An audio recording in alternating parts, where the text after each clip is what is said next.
करेंगे। अधिक मास तो कार्तिक में भी आ जाएगा, अधिक मास तो आषाढ़ में भी आ जाएगा, अधिक मास तो कुंवार में भी आ जाएगा, अधिक मास तो कोई से भी महीने में तिथि नक्षत्र घड़ी पल के हिसाब से आ जाएगा। और सावन के महीने में जो अधिक मास का महीना आया है, इसके मिलन का जो बिंदु है, जिस दिन अधिक मास विराम हो रहा होता है, उस दिन सावन का जो महीना वापिस उसमें जुड़ रहा होता है। उसका एक क्रम है। जब भगवान देवादिदेव महादेव से प्रार्थना करी गई, आप कुछ करिए। शंकर भगवान ने कहा चिंता मत करो, 33 कोटि देवी देवता मेरे शरीर में आकर बैठ जाओ और मैं एक पक्षी का रूप धारण करता हूं। वो पक्षी बनकर जब मैं उड़ूंगा, पक्षी का रूप लेकर जब मैं उड़ूंगा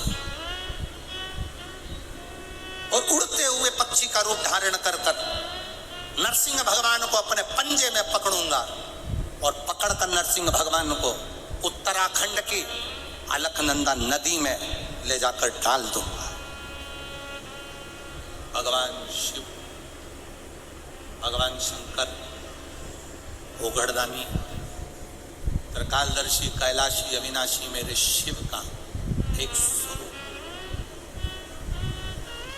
मेरे शंकर भगवान का एक स्वरूप शरंब पक्षी का रूप धारण करा और शिवजी ने उड़ना प्रारंभ करा।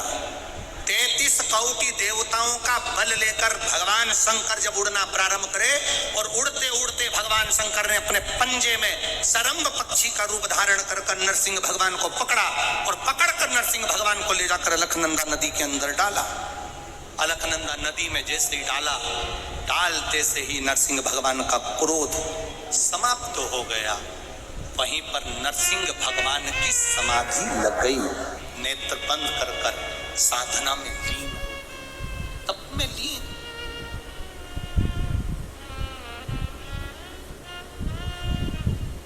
और नरसिंह भगवान की तप साधना, नरसिंह भगवान की समाधि, नरसिंह भगवान की तप साधना वहां लग गई। अखंड तप में नरसिंह भगवान डूब गए। जब अखंड तप में नरसिंह भगवान डूबे, अखंड तप जब नरसिंह भगवान करे, लक्ष्मी जी उनको ढूंढती ढूंढती आ गई। भगवान देवादिदेव महादेव से जाकर प्रार्थना, भगवान शिव से जाकर निवेदन, बाबा भोलेनाथ जी से कहा मेरे पति नहीं मिल रहे हैं, आप कृपा करिए। शंकर भगवान ने कहा नरसिंह अवतार धारण करा था, क्रोध इतना ज्यादा था, उनके क्रोध को समाप्त करने के लिए अलकनंदा नदी में उनको डाला गया है। वहां से वो तप में लीन हो गए हैं। उस तप में से हम उनकी विनती कर कर उठाते हैं। शिव जी ने नरसिंह जी की स्तुति करी। नरसिंह जी उठे, बाबा भोलेनाथ ने कहा बैकुंठ का निवास करिए। भगवान नरसिंह बैकुंठ में जाकर निवास। जब नरसिंह जी बैकुंठ चले गए, जाने लगे तो ऋषियों ने, संतों ने नरसिंह भगवान को रोक कर कहा कि आपका अंश यहाँ रखिए। नरसिंह शिला के रूप में बाबा देवादिदेव महादेव की कृपा नरसिंह शिला के रूप में अलकनंदा नदी में आज भी नरसिंह भगवान विराजमान है। कभी आप लोग बद्रीनाथ जाएं तो पुल पर से जब बद्रीनाथ का दर्शन करने के लिए जाते हो, राइट में जो ताप्ती कुंड है जिसमें गर्म पानी होता है, उस कुंड से बिल्कुल नीचे की ओर देखोगे तो एक नरसिंह शिला मिलेगी। ये नरसिंह शिला का बड़ा महत्व है। दो चीजों के लिए नरसिंह शिला बड़ी महत्व रखती है। एक, अगर मान लो किसी को झटके आते हो, मिर्गी का दौरा लगता हो, बार बार बेहोश हो जाता हो, बार बार उसे झटके आ रहे हो, सारी दवाइयां कर ली हो, तो उसको पांडुकेश्वर का जल और उसी के स्वरूप में नपा हुआ एक मौली नाड़ा सिक्के में लपेट कर नरसिंह शिला की ओर डाल दिया जाता है। महाराज उसके बाद उसको झटके आना बंद हो जाते हैं, उसको फिट आना बंद हो जाता है। नरसिंह शिला का इतना महत्व।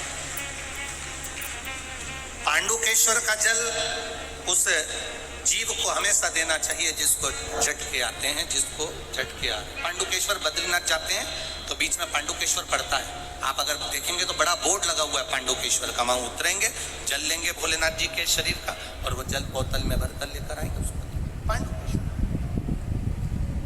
नरसिंह शिला, जिन पति पत्नी में झगड़ा हो गया, वो अदालत में बात चल रही है और वो तलाक नहीं चाहते तो भी तलाक हो रहा है, किसी भी रूप में, कहीं ना कहीं किसी ना किसी रूप में आपस में संबंध बेकार हो रहे हैं, तब नरसिंह शिला का प्रयोग, मौली का प्रयोग, पूर्व में भी हमने कथा में कहा है, वो डला होगा यूट्यूब पर, तो कर सकते। भगवान शिव का अधिक मास की अमावस्या समापन और सावन का महीने का लगना, ये भगवान शंकर के शंभेश्वर रूप का प्रागट्य है। बोल शंभेश्वर महादेव की जय।